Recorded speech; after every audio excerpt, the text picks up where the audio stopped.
사회복지 전문 방송 한영우의 공감복지 라디오입니다. 자, 오늘 아주 귀한 분 모셨는데요. 흔히 성형외과라고 하면 미용적인 부분만을 생각하시는 그런 경우가 많이 있으신데요. 실은 이 성형외과에서 하는 많은 의술이 어떤 사람에게는 자신감 또 희망을 갖게 하며 삶을 되돌려주기도 합니다. 특히 성형재건이나 보건 분야가 그렇다는데요. 오늘 이 시간에는 유방재건 전문의인 휴머니티 성형외과의 황진희 원장과 함께 희망을 꿈꿀 수 있는 이야기, 희망의 이야기를 새해 맞아서 여러분들께 전해드리도록 하겠습니다.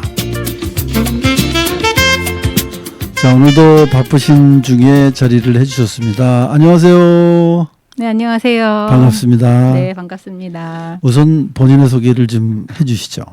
네, 안녕하세요. 저는 인천 송도의 휴머니티 성형외과 대표원장인 황진희입니다. 네, 반갑습니다. 반갑습니다. 네. 자, 우선 성형외과 전문의시고 네. 재건술의 권위자이신 네. 그리고 또 알고 보면 인생 역전을 열정으로 극복하신 정말 할 얘기가 굉장히 많은 분이다. 제가 그렇게 알고 있고요.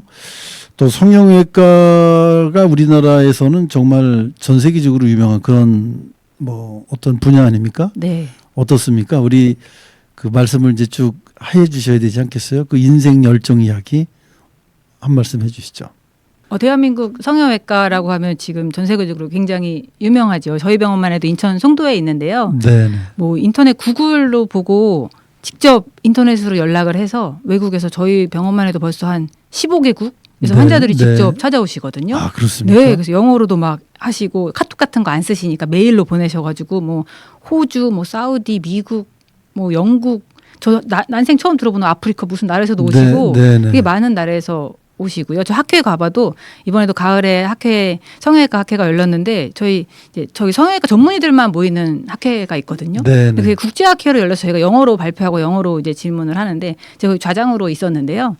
거기에 이제 외국인 의사들이 300명이 넘게 등록을 한 거예요. 네, 그러니까 네. 이제 K 성형이 워낙 유명하니까 우리나라에서 배우고자 하는 성형외과 의사들이 전 세계에서 많이 오고 있습니다. 환자들도 굉장히 많이 오고 있고 네, 네. 그만큼 저희 성형외과 대한민국 성형외과 위상이 많이 높아져 있는 상태죠. 네. 그 단순히 네. 성형에 이제 포인트가 맞춰지는 게 아니고 우리 네. 원장님 같은 경우는 아까 제가 말씀을 드렸지만 재건술 이 얘기를 또 빼놓을 수가 없잖아요. 네. 근데 뭐 원장님께서 성형외과를 선택하신 어떤 네. 이유라도 있었나요, 그럼? 그 사람들이 늘 재건이랑 미용, 네. 성형외과를 말하면 그 두 개가 되게 갈린다고 생각하시는데요. 네. 사실 저희한테는 그 두 개가 하나거든요. 아. 왜냐하면은 미용 성형을 제일 잘하는 사람들이 누구냐면요. 미용 성형을 반복하고 만약에 코 성형을 7번을 하고 하면은 이제 코가 거의 망가져서 사람의 형체를 알아볼 수 없을 정도로 망가진 분들이 계세요. 네. 그럼 그 수술을 제가 마지막에 할 정도가 되면은 거의 코가 없어진 사람을 재건하는 수준에 이르는 정도거든요. 그렇겠죠. 예전에 저희 스승님들은 어떤 수술을 하셨냐면은 막 그 IMF 전 뭐 그 정도 네. 되면은 막 만약에 뭐 남편이 막 바람핀 부인의 코를 잘라서 코가 없어지면은 재건 네. 성형을 하러 이제 대학병원에 오시거든요. 아, 네. 그러면은 코가 없어지니까 막 이마에 있는 피판을 돌려가지고 코를 재건하고 막 늑연고를 떼서 코를 재건했단 말입니다. 근데 네네. 그런 수술과 지금 코 성형을 만약 여러 번 반복했다거나 뭐 만약에 뭐 성형이 되게 발달돼 있지 않은 나라에서 성형을 하셨다거나 만약에 외상으로 교통사고로 당해서 코를 만약에 다쳤어요. 그러면 네네. 코가 없어진 건 매 한 가지거든요. 그래서 7, 8번 코 수술을 미용 수술해서 망가졌는데 온 환자를 저희가 봤을 때 그분들을 과연 미용이라고 할 수 있는가 이런 생각이 들어서 이번에도 제가 수술한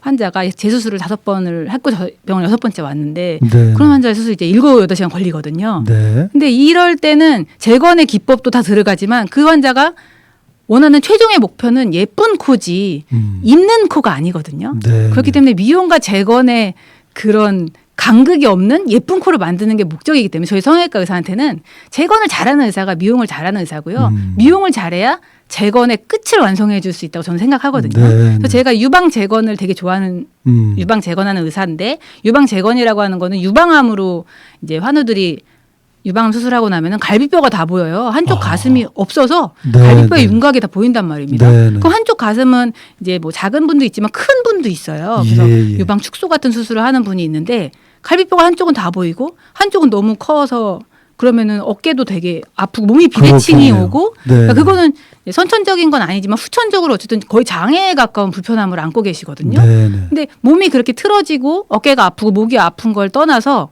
일단 목욕탕을 못 갑니다. 네네.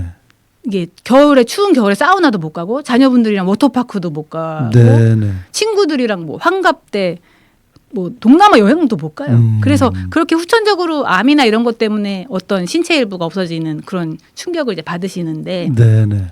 그런 유방암을 저희가 재건을 할 때 요즘엔 재건 기술이 많이 발달해서 복부살을 이용해서 가슴을 만들어주거든요. 예, 그럼 예. 양쪽 가슴이 똑같이 예쁜 가슴이 되는데 그럴 때 재건 수술과 미용 수술의 경계가 없어야 양쪽 가슴을 예쁜 가슴으로 만들어줄 수 있거든요.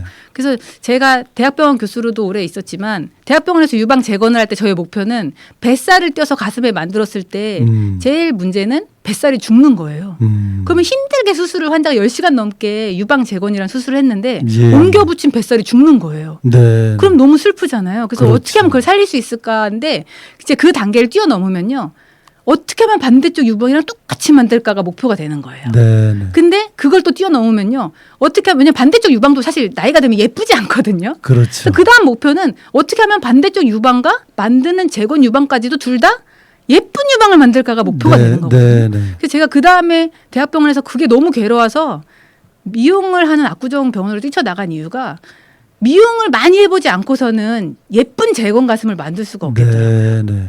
그래서 대학병원에서 교수직을 내려놓고 이제 압구정에 가서 가슴 성형을 많이 하는 병원에 가서 엄청나게 미용 수술을 많이 하고 나니까 제가 그 다음에 재건 수술에 앞서서 미용 성형도 엄청 많이 해야 재건의 마지막 단계 예쁘게 재건을 한다가 완성된다는 걸 깨달았거든요. 그래서 사람들이 재건 성형하는 의사시군요. 아니면은 미용 성형하는 사람은 미용만 하시는군요라고 말하지만 저희 K 성형이 되게 유명한 이유가 여러 나라에서 망한 왜냐면 다른 나라는 미용 성형의 수준이 낮기 때문에 한 번, 두 번을 망해서 처음을 망해요. 우리나라 성형외과는 너무 잘하기 때문에 처음 성형은 망하지 않거든요. 근데 그런 망한 사람들이 갈 나라가 없는 거예요. 본인 나라에서는 그걸 해결할 사람이 없는 거죠. 예. 우리나라는 쌍꺼풀 하면 너무 예쁘잖아요.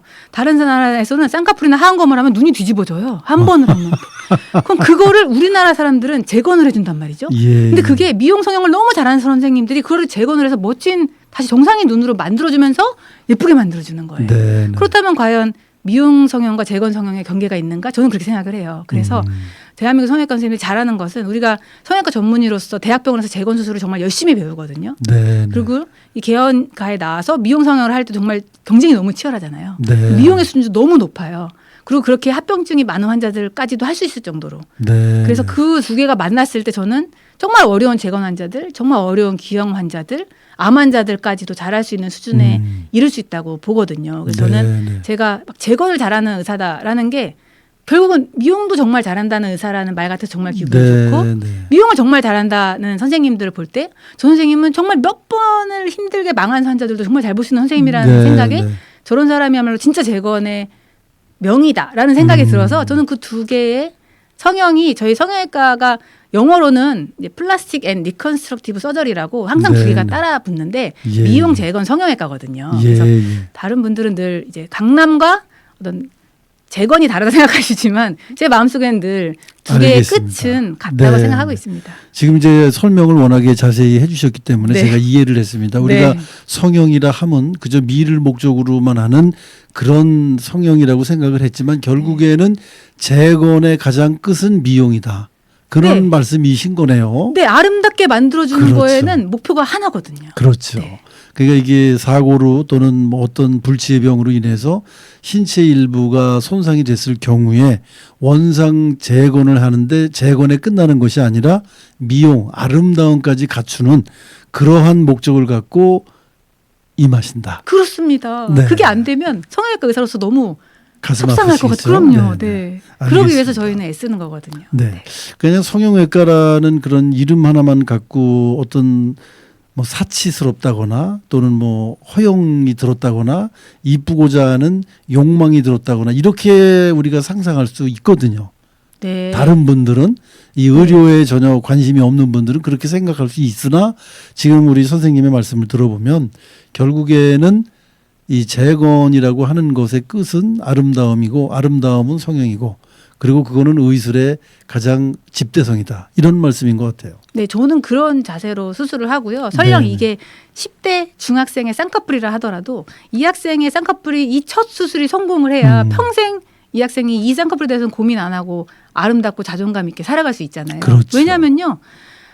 인생이 살아보셔서 국장님도 아시겠지만 힘들어요. 평생 얼마나 자존감이 깎일 일이 많고 네. 슬프고 힘든 일이 많거든요. 일어나서 가야 할 너무나 많은 일이 있는데 쌍꺼풀 이게 뭐라고 쌍꺼풀 없다는 걸로 너무 괴롭잖아요. 저는 그 간단한 쌍꺼풀 해결해주고 이 학생이 정말 기쁘게 평생 살았으면 좋겠어요. 네, 이것 네. 때문에는 안 넘어졌으면 좋겠거든요. 그런 마음으로 쌍꺼풀 해줍니다. 제가 네, 할 수 있는 네. 기술로 그거 하나 없애주고 이 학생이 평생 기쁘게 살았으면 좋겠어요. 재수술, 3수술 안 하고 그렇죠. 갔으면 좋겠어요. 저는 그런 마음으로 해줍니다. 근데 다른 성형외과 선생님도 아마 그런 마음으로 해줄 거예요. 네. 성형이 단순히 그 학생이 예뻐지려고 한다고 생각 네. 안 하셨으면 좋겠어요. 이 학생이 그것 때문에 자존감을 깎는다면 저는 공부 때문에 깎일 수도 있고 뭐 남자친구 때문에 깎일 수도 있는데 제가 해줄 수 있는 거는 쌍꺼풀 때문에 슬픈 그 마음을 없애줄 수 있거든요. 그렇죠. 그래서 그 학생이 그것만이라도 힘을 내서 내일 또 기쁘게 살아간다면 저는 너무 제가 할 수 있는 최선을 네, 다해서 네. 제 재능을 거기 쓴다면 저는 기쁩니다. 네. 고맙습니다. 네, 자신감을 부여해주는 네. 그런 인술을 펼치고 네. 계시다. 이렇게 표현을 해주셨는데 지금까지 쭉 재건술에 대해서 이제 말씀을 해주셨잖아요. 네. 그 재건술도 쭉 듣다 보면 아름다움, 그러니까 우리가 추구하는 바는 다 예쁘고 또 좋은 것 이런 거를 추구하는 거 아닙니까? 인생 자체가 다 그렇습니다. 좋고 싶어하고 다 다 아름답게 행복하고 싶어 그렇죠. 다 자존감 있고 싶어 하고요. 네, 네. 초라한 나를 보는 건 너무 힘든 일이에요. 네, 이미 네. 제가 아까 말씀드렸지만 인생은 너무 힘들고 나를 너무 상심하게 하는 게 많은데 이 외면 때문에 출산 후에 늘어진 가슴 때문에 너무 살찐 이 늘어진 배 때문에 그다음에 너무 이 눈밑이 너무 늘어져서 네, 네. 나이가 들어 알겠습니다. 보이는 것 때문에 슬퍼지는 그런 것들을 성형외과에서는 해결해 줄 수 있죠. 네. 그런데 어쩌다가 그런 한 자신감을 불어넣을 주시고 재건술을 해주시는 이 성형이라고 하는 것이 그저 미를 추구하는 사치를 조장하는 것 같은 뭐 이런 느낌으로 이제 곡해가 많이 됐거든요. 네. 왜 그렇다고 생각을 하시나요? 성형계에 종사하시는 분으로서 혹시 거기에 대한 답변이 될 만한 말씀이 있을까요?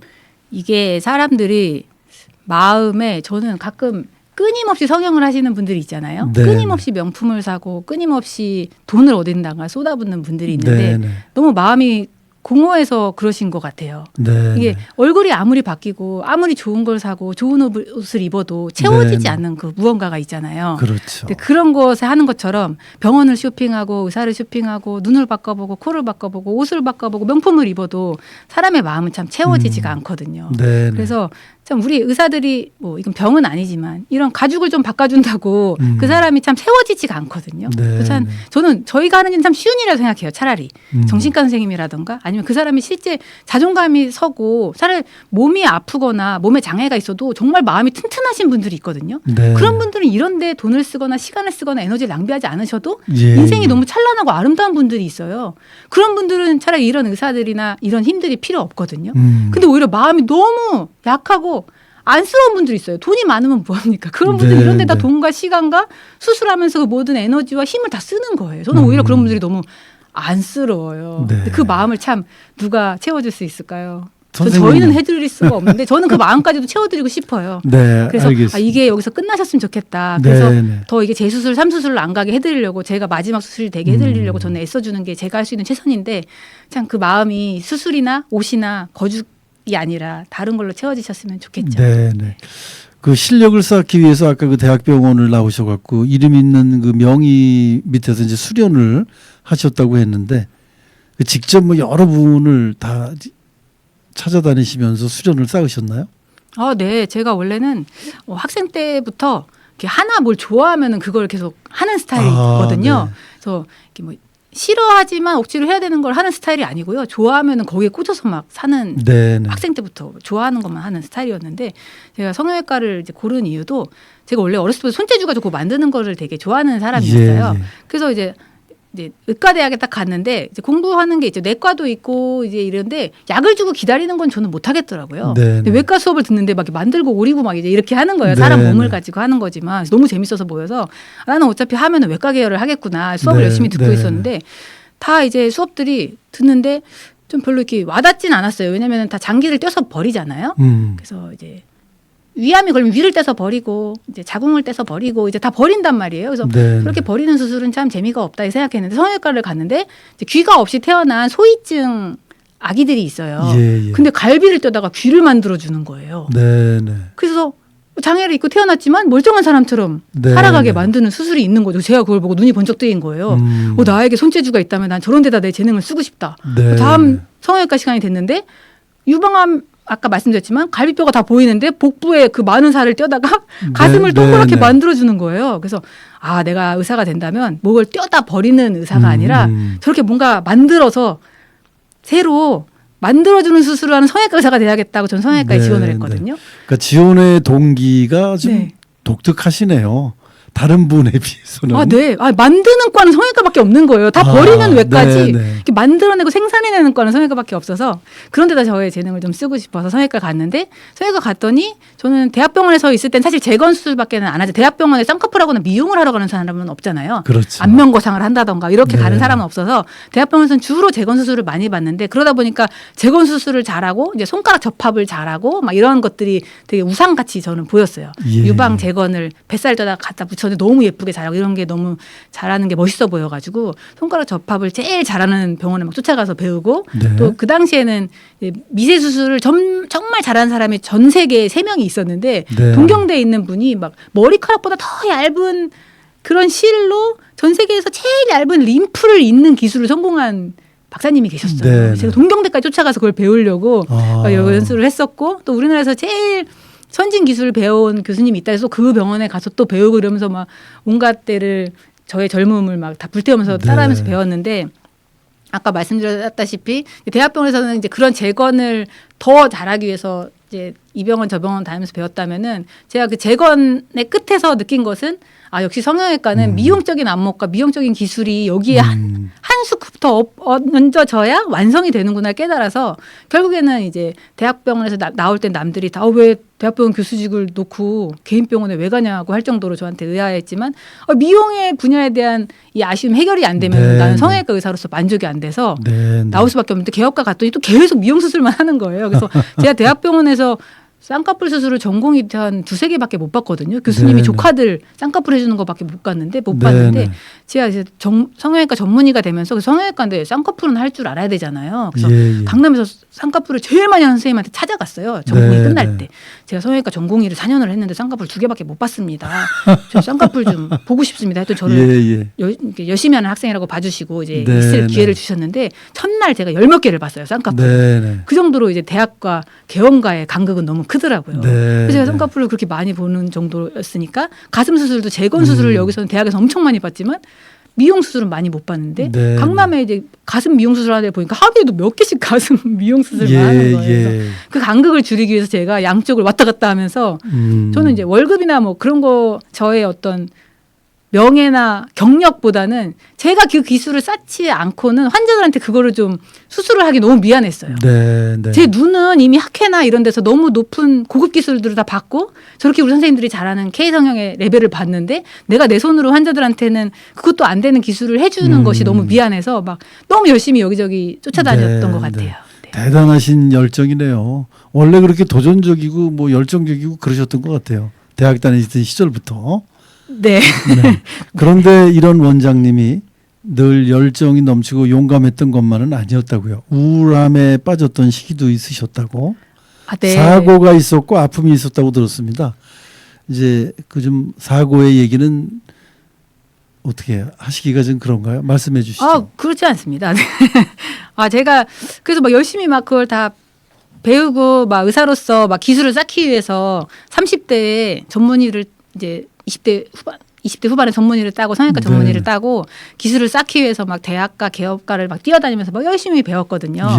그러다가 제가 교통사고가 이제 30대 후반에 크게 나가지고 장애 한시적 장애 판정을 받아요. 네. 그래서 목도 못 수그리고 허리도 못 숙이면서 네, 네. 이제 그대로 수술하다가 이제 기구를 떨어뜨리고 그대로 이제 입원을 하게 됐거든요. 그래서 거의 이제 입원을 오래 장기간 되면서 갑자기 네, 퇴사가 됐죠. 수술을 못하는 몸이 됐으니까. 저는 그냥 교통사고가 되게 크게 났는데 예, 예. 그 다음날 바로 출근을 했어요. 왜냐하면 저한테 수술 환자가 계속 이어져 있었기 때문에. 그리고 저는 그냥 출퇴근하면서 재활을 받으면 바로 나을 줄 알았어요. 예. 근데 일주일 동안 수술을 하다가 갑자기 일주일 만에 제가 수술 기록을 떨어뜨리고 바로 입원 실려갔거든요. 네. 그러니까 그로부터 제가 잘 이제 사용을 못 하시는 거네요. 후유증 때문에. 네. 근데 일주일 동안 그걸 모르고 무리해서 쓰다가 바로 그냥 목을 정말 거의 한 요정 5도도 못 수그리는 상태로 그냥 바로 입원을 했거든요. 네. 근데 그게 2년을 이어졌어요. 어우, 그래서 전국에 대단히. 어디를 다녀도 저를 해결해 줄 수가 없는 거예요. 네, 네. 저를 치료해 주지를 못하고 네. 장애인 판정을 받고 그래서 복기는 물 건너갔구나 병원에. 네. 그 제가 점점 이제 우울함에 빠졌죠. 저는 그렇죠. 빨리 병원에 가고 싶고 이제 나의 기술이 거의 다 완성이 됐고 이제 빨리 환자들한테 좋은 기술로 수술을 해주고 싶은데 교통사고로 장애 판정도 네, 받고 받고. 아무것도 못하니 네. 얼마나 우울하셨을까요? 우울한 와중에 제가 한 2년 정도 이제 전국을 다녔는데 아무도 나를 제가 의사니까 또 인맥을 통해서 누가 나를 고쳐줄 수 있을까 막 저 지방까지도 가봤는데 네, 네. 아무도 저를 해결해 줄 수 없다고 하니까 제가 그때 너무 힘들었나 봐요. 그래서 한 2년 정도 지나고 나서 제가 우울증 판정을 받아요. 또 네. 우울증. 왜냐면 머리가 한 24일을 아프더라고요. 한 달에. 예, 예. 24일 동안 너무 아파가지고 약을 아무리 먹어도 한 달에 24일 사람이 아프면은 머리가 아프면은 일어나서 일을 할 수가 없거든요. 예, 예. 그래서 제가 그때 애기 엄마였는데 애가 셋인데 그러니까 애를 볼 수도 없고 누워서 머리가 아프니까 아무것도 할 수가 없어가지고 병원에 네네. 갔는데 어쨌든 우울증 판정을 받아서 우울증 약을 먹고 있는데 3개월 만에 유방암에 걸려요. 또 네. 그러니까 지금 교통사고 나서 2년을 고생하시고 네. 목도 못 쓰시면서 우울증 판정까지 받으셨는데 네. 게다가 유방암까지. 네. 그래서 유방암 판정을 받고 제가 우울증 때문에 다니던 정신과 선생님께 가서 여쭤봤죠. 제가 유방암 판정을 받았는데 저의 우울증은 앞으로 어떻게 됩니까? 그랬더니 네. 악화될 거라고 하시더라고요. 네, 왜냐면은 네. 암 환자의 한 25%가 우울증이 생긴대요. 네, 왜냐면 네. 암 치료도 너무 힘들고 이게 나한테 왜 왔을까부터 네, 시작해서 그런 것들 때문에 우울증이 더 깊어질 거니까 네. 우울증 약을 증량해 주겠다 이러면서 이제 그러면서 우울증 약은 증량이 되고 암 치료는 시작이 됐죠. 근데 네. 그러면서 갑상선 암 진단을 또 받아요. 또. 네. 네. 그래가지고 그 여러 가지 치료, 교통사고 후유증 치료와 우울증 치료와 유방암 치료, 갑상선암 치료가 막 폭풍우처럼 막 같이 4개가 막 이어져 가는 거예요. 아, 굉장히 힘드셨겠네요. 네, 그때가 제가 40대 초반이었는데 네, 네. 그러면서 거의 제 인생의 어떤 인생이 집이라고 설명하면은 돌 위에 돌 하나 남지 않은 인생이 됐죠. 완전히 네. 폐허가 된. 그렇겠네. 제가 누워서 이제 항암 치료하면서 머리가 다 빠지고 이제 물을 먹으면은 이제 벽돌이 목에 넘어가는 것 같아서 물을 먹을 수가 없는 상태가 되거든요. 항암을 이제 계속하면은 예, 예. 머리카락 다 빠지고 이제 누워 있는데 물을 먹으러 갈 수도 없어요. 거기까지 가는 게 너무 관절이 아파서 갈 수가 없고 이제 물을 먹을 수도 없는데 너무 목이 말라요. 막 이런 네, 상태로 이제 누워 있고 근데 3주 있다 항암은 또 해야 되고 네, 항암을 한 번만 더 하면 죽을 것 같이 너무 힘들거든요. 근데 항암을 안 하면 내가 죽고 항암을 하면 또 내가 죽을 것 같고 하여간 네, 네. 하여간 그런 힘든 게 항암이더라고요. 저는 몰랐는데. 그런데 어떻게 극복을 하셨어요? 그 어려운 한두 가지도 아니고 4가지씩이나. 그래서 저는 죽고 싶었어요. 네. 저는 내가 왜 내일 눈을 떠야 되는지 이유를 알 수 없었어요. 그냥 여기서 다 모든 게 끝나면 너무 행복할 것 같은데 네. 그래서 잠을 자려고 해도 하루 종일 누워서 잠만 자니까 잠이 안 오는 거예요.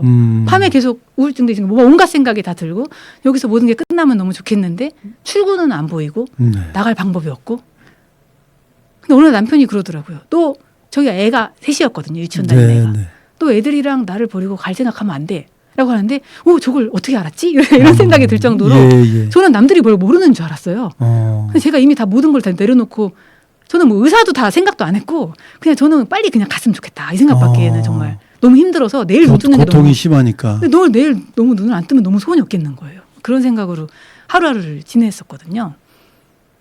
근데 그냥 가족들이나 이런 분들이 옆에서 버티고 지탱했던 것 같아요. 그거를. 저는 그냥 다 놔버렸던 것 같거든요. 네. 근데 죽을 힘은 사실 없었어요. 그런 에너지가 항암하느냐고 없더라고요. 근데 그렇겠죠. 가족들이 저를 때되면 병원에 데려가고 때되면 정신과 데려가서 약을 먹이고 때되면은 이제 그런 교통사고 치료를 받게 하고 이러면서 저를 애기 엄마니까 얼마나 눈물 나요. 애기 셋을 두고 젊은 엄마가 네, 죽으면 안 네. 되니까 막 질질질 막 저를 끌고 다니셨어요. 남편도 그렇고 남편은 그 와중에 제가 몰랐는데 이렇게 아픈 사람들의 가족들이 이렇게 헌신하는 걸 제가 몰랐어요. 네. 저는 예전에는 아프면은 제가 의사일 때는 아프면 약을 주면 되지라고 네. 생각하고 아프면 수술을 해드리면 되지라고 생각했는데 그 가족분들이 돈을 벌어야 되고 환자를 봐야 되고 이 환자 병원에 데려가야 되고를 혼자서 다 하는지를 몰랐어요. 네. 근데 저는 그 당시에 시어머니도 약간 70대지만 건강하셨고 예. 친정 어머니도 70대지만 계셨기 때문에 40대인 저에게 가끔 밥도 해주시고 가끔 아기들도 봐주셨는데 예. 만약에 제가 더 나이가 있었거나 이래서 5, 60대였고 양가 뭐 어머니께서 안 계셨고 네네. 만약에 제가 남자여서 제가 경제적인 능력까지 책임져야 되는데 네네. 제가 아팠다면 이 모든 걸 제가 과연 내 혼자서 이 병간호를 나의 병간호를 하면서 경제적인 능력도 책임지면서 그렇겠네요. 이런 걸 할 수 있을 거라는 생각을 하면서 제가 아픈 분들을 정말 많이 생각하게 됐어요. 그런데 기적같이 완쾌가 되셨거든요. 네, 제가 그러면서 굉장히 오랜 시간이 걸렸죠. 한 7년 정도의 시간이 걸리면서 우울증 같은 경우에는 4년 반 네. 정도가 걸렸고요. 제가 항상 사람들한테 퀴즈를 내요. 암 치료와 우울증 치료와 교통사고 후유증 중에 무엇이 가장 오래 걸릴까요? 이렇게 물어보거든요. 예. 근데 암 치료는 정말 2년이면 끝나더라고요. 네. 물론 2년 동안 항암제를 막 집어넣고 알아서 살아라 이러면서 세상에 내놓긴 하지만 2년이면 공식 치료는 끝나거든요. 예. 그런데 우울증 치료는요 4년 반이나 걸렸어요. 제가 약을 끊는데. 네. 네. 그래서 정말 세상은 살만하네. 나는 아무것도 안 해도 가치가 있구나 세상은. 그런 생각을 하는데 정말 4년 반이 걸렸거든요. 야. 근데 교통사고 후유증은 제가 7년이 넘게 걸렸어요. 네. 저는 MRI나 이런 거 찍으면 멀쩡하고 약간 뭐 허리나 목에 조금 그런 게 있지만 예. 멀쩡한 사람이라고 하는데 저는 생활을 할 수가 없거든요. 저는 그런 사람, 그러니까 그런 환자 같은 상태로 세상을 돌아다니는 사람이 있다는 것을 제가 그런 사람이라는 거를 지금도 처음 그러면은 알았어요. 뭐 날씨가 굳거나 그러면은 굳이거나 그러면 좀 아프신가요? 제가 정말 기적 같은 게요. 제가 의사로 복귀할 생각을 아예 못했거든요. 그러셨을 것 의사는커녕 같아요. 저는 아기 엄마로 다시 애들을 돌보는 생활도 불가능할 거라고 생각했는데요. 제가 7년 정도 지나가지고 정말 삶의 희망을 다 놓고 있었는데 어느 날 이제 암도 한 5년 차 지나면 이제 완치 판정이라는 게 있잖아요. 그래서 완치 판정을 받을 때쯤 제가 이제 정신과 선생님도 약을 이제 한 반알 정도로 줄인 다음에 이제 이제 끊으실 때가 됐습니다라고 하시더라고요. 왜냐면 제가 선생님 이게 제가 그냥 제 자체로 되게 살아있는 게 충분해요. 왜냐면 그전에는 제가 선생님 제가 여기가 너무 늪같고 너무 절망스러워서 내일 죽으면 소원이 없겠어요라고 말했는데 왜냐면 제가 뭔가를 하지 않고 살아있다는 것 자체가 너무 의미가 없다고 생각을 했거든요. 그전에는 늘 내가 수술을 하고 뭔가 사람에게 의미 있는 일을 해주고 남들을 도와주고 이래야 의미 있는 인생을 생각했는데 난 지금 누워있고 아무것도 하지 못하고 내 손 하나 꼼짝 못하고 남이 물 갖다 줘야 먹는 이런 인생이 뭐가 의미가 있지라 생각했는데 어느 날은 눈을 떠 있는데 이 자체로 되게 인생이 의미가 있구나. 바람이 창가에서 부는데 저걸 보는 내 인생이 되게 아름답구나라는 생각이 처음 드는 거예요. 그래서 그 말을 정신과 선생님한테 했더니 선생님 다 거의 다 나았군요라고 말씀하시는 거예요. 그래서 제가 인생은 그냥 살아있는 것 자체 꽃이 밖에 펴 있는 것 자체로 그 꽃이 예쁘잖아요. 그걸 내가 왜 몰랐지? 내가 왜 가치가 있는 일을 해야만 내가 가치 있는 사람이라고 생각했지?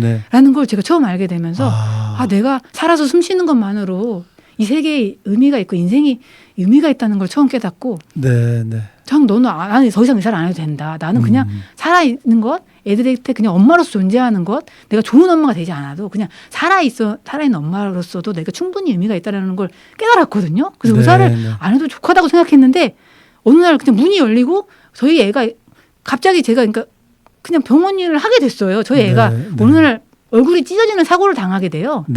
제가 그냥 이렇게 집에서 그냥 애들 보면서 이렇게 살고 있었는데 몸이 아직도 회복이 안 돼서 한 5분 정도만 설거지하면 등에서 불이 났거든요. 교통사고 후유증 때문에 7년 동안 제가 못 고친 게 수술하는 자세라던가 이렇게 손을 모으는 자세로 한 5분 마늘만 까도 등에 불이 났어요. 그래서 제가 그런 자세를 아예 못 하는데 수술할 때 항상 그런 자세로 수술을 하거든요. 설거지하는 자세라던가 손을 모으는 자세.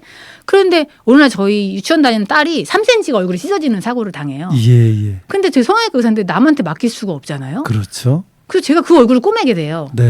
그러면서 제가 몇 7년 만에 처음으로 칼과 이제 바늘을 잡고 네. 얼굴을 꼬매게 되면서 사람들이 그렇게 집에서 누워만 있지 말고 동네 애들 얼굴 찢어지면은 꼬맬 성형외과 의사가 없는데 네. 이 병원에 나와서 의사 등록을 해서 성형외과 의사니까 얼굴 좀 꼬매주세요. 그래서 한 명, 그때부터. 두 명 동네 애들 얼굴 찢어진 거 꼬매주다가 제가 이렇게 지금은 나와서 이제 쌍꺼 30불짜리 쌍꺼풀도 하고 네. 1시간짜리 모두 하다가 지금 3시간짜리 유방 재건도 하고 지금 네. 10시간짜리 안면 고상도 하고 이제 이렇게 몸이 다 회복이 아이고. 갑자기 돼서 제가 막 하려고 한 건 아니고요. 네. 네, 네. 이제 주변에 이렇게 복과 은혜로 어쨌든 이렇게 네, 지금은 네. 축하드립니다. 네, 다시 이렇게 회복이 돼서 우리가 그런 걸 기적이라고 얘기해요. 네, 정말로 기적인데요. 덕을 쌓았는지 이렇게 지금은 주변에 네, 저의 재능을 다시 쓸 수 있는 저는 성형외과 의사까지는 바라지 않았거든요. 그 제가- 타투도 하신다고 그러더라고요. 네. 왜냐면요. 저희 유방 재건을 하면은 사실은 유방암이 제일 많이 생기는 데가 유두 주변이에요. 네네. 유두로 다 모이잖아요. 네. 유선이라는 게. 그러면은 유방암도 다 유두 쪽으로 해서 분비물로 해서 유방암이 생기거든요. 예. 그럼 유두를 자르게 돼 있어요. 아 그렇군요. 그래서 유방암 환자들이 유방만 없어지는 게 아니라요. 젖꼭지가 없어져요. 네. 그래서 저희가 유방 재건을 뱃살로 하면은 젖꼭지가 없잖아요. 그렇죠. 그래서 유방이 양쪽이 다 봉긋하게 만들어 드려도 목욕탕을 또 못 가는 게 반대쪽 유두가 없으니까 목욕탕 가면 사람들이 다 알아봐요. 네. 또 목욕탕을 못 가는 거예요. 그래서 저희가 유방 재건의 하나 마지막 그이 유두 재건이라는 게 있거든요. 그러면 그 유방의 살을 오려가지고 유두를 튀어나오게 만들어줘요. 네. 근데 그 다음 과정이 타투예요. 네네. 젖꼭지 색깔을 반대쪽이랑 똑같이 입혀주는 그런 타투 과정이 있거든요. 그것도 배우셨군요. 네, 그것까지가 대학병원에서 해주는 유방 재건의 전체 과정이에요. 아, 근데 그렇군요. 저희 우리나라 이제 대학병원에서는 유방 재건할 때 타투가 반영구 타투밖에 없거든요. 네네. 근데 반영구 타투는 지워지잖아요. 네. 저는 그렇게 지워지는 유두나 젖꼭지가 너무 슬픈 거예요. 네네. 그래서 제가 아무리 봐도 반영구 타투는 안 될 것 같은데 아직 우리나라는 얼마 전에 타투가 합법이 2년 후에 된다는 게 네. 이제 기사화가 돼서 제가 봤는데 그 당시만 해도 타투가 지금도 아직은 합법이 아니라서 의사밖에는 타투를 할 수가 없고 예. 병원에 아직 합법적으로 들어온 기계는 반영구 기계밖에 없거든요. 네, 그래서 네. 안 되겠다. 밖에서 영구 타투 하는 사람들이 젖꼭지를 그려줄 수 없다면 내가 타투를 배워서 유두를 영구 타투가 되게 왜냐면 젖꼭지가 지워지면 안 되잖아요. 그렇죠. 그래서 제가 압구정에 있을 때 무급 휴가를 신청을 했습니다. 저 한 달 동안 월급을 안 주셔도 되니까 네. 휴가를 주십시오. 제가 이태원에 가서 타투를 배우겠습니다. 그래서 제가 음. 이태원에 가서 네.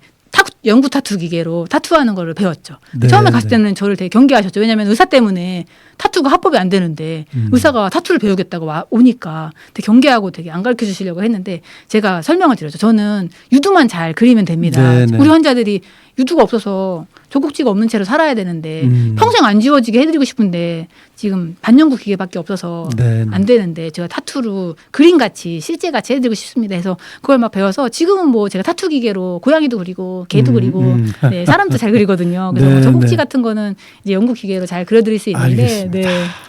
자, 그래서 이제 어려운 그런 암 수술을 하신 분들을 위해서 또 봉사도 하고 계시다고 하더라고요. 네. 어떤 그래서 봉사를 하시는 건가요? 그 이제 타투 같은 거는 아직 건강보험이 안 돼요. 네네. 그래서 유두 재건 같은 것까지는 건강보험이 몇 년 전부터 돼가지고 원래 유방 재건이 건강보험이 안 됐었거든요. 그래서 예. 예전에 유방암 되셨던 환자분들은 건강보험이 안 됐던 때는 막 몇 천만 원씩 했었거든요. 예. 유방 재건이. 그래서 한쪽 유방이 없는 채로 불편한 채로 그냥 옷을 입어도 한쪽 유방이 없고 한쪽은 있으니까 되게 불편하게 지내셨거든요. 근데 그 2015년인가부터 건강보험이 돼가지고 부분 절제 환자는 아직 안 되지만 전절제여서 갈비뼈가 막 드러나신 분들은 건강보험이 돼요. 네네. 근데 아까 말한 유두 재건까지는 건강보험이 다 되는데 타투까지는 건강보험이 안 돼요. 타투는 보험이 될 수가 없잖아요. 그렇죠. 근데 저희 병원에서는 이제 뭐 신청자분이나 사연이 이런 분들에 한해서는 이제 무료로 타투 나눔도 네, 해드리고 있고요. 네. 네. 건강보험 되는 것들에 대해서는 저희가 뭐 무료로 해드릴 수는 없지만 그렇죠. 네. 네, 네, 그러고 있습니다. 알겠습니다. 네. 자, 이제 마지막으로 앞으로 더 하고 싶은 목표, 꿈, 의사로서 또는 개인적으로서 꿈이나 계획 같은 게 있으신가요? 제가 원래 오랜 기간 아프고 나서 보니까 네, 네. 환자분들이 이렇게 들어오실 때 이게 환자분이 유방암을 앓고 다시 또 수술을 하기가 쉽지 않으시거든요. 예. 그래서 수술을 저도 유방암 수술을 당해봤지만 다시 수술하는 게 너무 싫거든요. 예. 다시 찔리는 것도 너무 싫어요. 하루에 네. 6번을 찔렸거든요. 유방암 수술할 때 수술하는 단위가. 예. 그래서 수술하는 게 너무 싫은데 그분들은 그걸 넘어서서 또 다시 저한테 유방 재건 수술을 받으러 오시는 거거든요. 예. 그리고 수술이라는 거는 그 주변의 보호자분이나 환자분이나 그 지인분들이 엄청나게 지지를 해주시고 시간을 내주시고 해주셔야지 그 한 분이 수술을 받을 수 있는 거거든요. 네. 근데 그거를 또 한 번 하셔서 이번에 재건을 받는 분이 또 주변인들의 도움을 받아서 또 이 수술을 받으러 오셔야 돼서 저는 네네. 항상 이번에 제가 다시 병원을 개원을 하고 환자분들이 저한테 오실 때는 아 저분만이 오는 게 아니다. 네네. 저분이 또 한 번 이걸 누울 때는 저분의 가족분들, 저분의 지인분들이 또 한 번 그런 수고를 같이 네. 애씀을 통해서 여기로 오시는 거라는 걸 너무 절절하게 느껴서 본인이 그랬듯이. 네. 그래서 그분들의 애씀과 노고까지 너무 감사하거든요. 그래서 항상 네네. 오실 때마다 보호자분들 제가 너무 감사하다. 이분을 예. 여기까지 모셔와 주셔서 감사하고 앞으로의 간병도 정말 잘 부탁드린다고 늘 말씀드려요. 그러면서 저도 한 번에 이 수술이 잘 끝날 수 있게 늘 기도하면서 수술하고 그리고 그렇게 애쓰고 있거든요. 그래서 제가 이번에 다시 몇 년간에 제가 아파서 병원을 못하고 의사를 못했지만 네. 너무나도 감사하게도 의사를 할 수 있게 됐고 다시 저는 제가 뭐 한시적 장애 판정을 받았지만 다시 네. 이게 수술할 수 있는 사람이 될 수 있을 줄은 몰랐거든요. 그럼요. 그래서 이전 같은 기술까지 올라오게 될 줄은 몰랐어요. 왜냐하면 기술일찍이라는 것은 이제 쉬면은 이게 손이 녹슬고 하니까 그렇죠. 다시 잘할 수는 없는데 네네. 사람들이 늘 저한테 말했어요. 이제 뭐 황 박사는 손에 몸이 다 익숙하니까 몸이 다 기억할 거야라고 말했지만 저는 늘 그게 걱정이었는데 다시 하고 나니까 다시 또 금방 또 이게 익숙해져서 열심히 잘 할 수 있게 됐지만 또 제가 지금 생각하는 건 암 환자로서 그때의 기억은 언제든지 난 다시 아플 수 있고 네. 언제든지 이렇게 지금 축복받아서 다시 성형외과 의사로 일하고 있지만 언제든지 이게 스톱이 될 수 네. 있잖아요. 그걸 늘 마음에 갖고 있거든요. 네. 암 환자로 살다 보면은 언제든지 재발할 수 있다는 그 마음속에 있어요. 예, 근데 예. 대신에 오늘 하루를 살아도 정말 값지게 살고 행복하게 살았다는 기쁨으로 밤에 잠들거든요. 네. 왜냐면 하루를 더 사니까요. 그렇죠. 그 제가 오늘 하루를 수술을 할 수 있는 게 너무 감사하고요. 제가 가진 재능을 하루를 더 써서 그거를 이분이 다시 살아나는데 나의 재능을 쓴다는 게 되게 기쁘거든요. 네네. 그래서 오늘 이 수술을 하면서 이 수술이 너무 잘 됐으면 좋겠고 그래서 그 전날 정말 공부를 많이 해요. 네. 그래서 제가 내일 만약에 수술을 또 할 수 있다면 이분한테 또 다른 자존감을 세워주고 이분을 세워줄 수 있는 수술을 하루만 더 할 수 있으면 전 또 너무 기쁠 것 같아요. 네. 그래서 저희 앞으로의 알겠습니다. 꿈이 있다면 네. 건강하게 제가 만약에 허락된 시간까지 수술할 수 있는 날까지 되게 성공적으로 잘해드리는 게 제 꿈이에요. 네, 알겠습니다. 7년이란 긴 세월을 투병을 하시면서 겪은 그 마음의 내공이 환자들에게 그대로 전파가 되는 것 같아서 다시 한번 마음도 따뜻함을 느끼고 있습니다. 오늘 이제 시간이 부족해서 다 못할 정도로 정말 우여곡절이 많은 인생을 살아주셨는데 주변에 계신 분들 혹시나 그 어려움을 겪고 계시다면 우리 원장님께 문의를 하시면 타투는 또 해주신다고 하니까 슈머니체 성형외과의 황진희 원장님과 함께 우여곡절 굴절 많은 인생의 얘기 함께 들어봤습니다. 오늘 바쁘신 시간 수술 마치고 막 오셔서 해주셔서 네. 대단히 고맙습니다. 네. 새해 복 많이 받으시기 네, 바라겠습니다. 새해 복 많이 받으십시오. 네, 감사합니다. 감사합니다.